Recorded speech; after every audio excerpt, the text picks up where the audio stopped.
Conflict and Courage by Ellen G. White.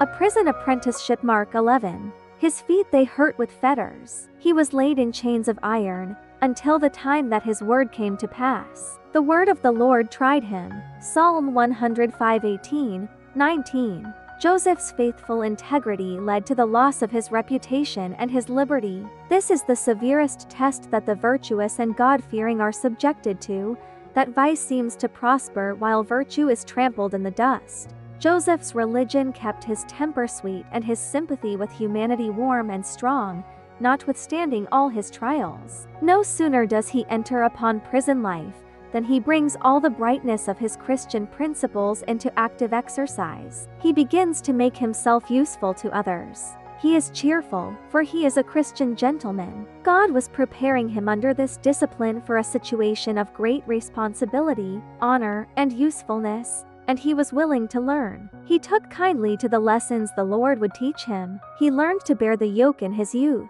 He learned to govern by first learning obedience himself. Joseph's real character shines out, even in the darkness of the dungeon. He held fast his faith and patience. His years of faithful service had been most cruelly repaid, yet this did not render him morose or distrustful. He had the peace that comes from conscious innocence, and he trusted his case with God. He found a work to do, even in the prison. God was preparing him in the school of affliction for greater usefulness, and he did not refuse the needful discipline. In the prison, witnessing the results of oppression and tyranny and the effects of crime, he learned lessons of justice, sympathy, and mercy that prepared him to exercise power with wisdom and compassion. It was the part he acted in the prison, the integrity of his daily life, and his sympathy for those who were in trouble and distress that opened the way for his future prosperity and honor.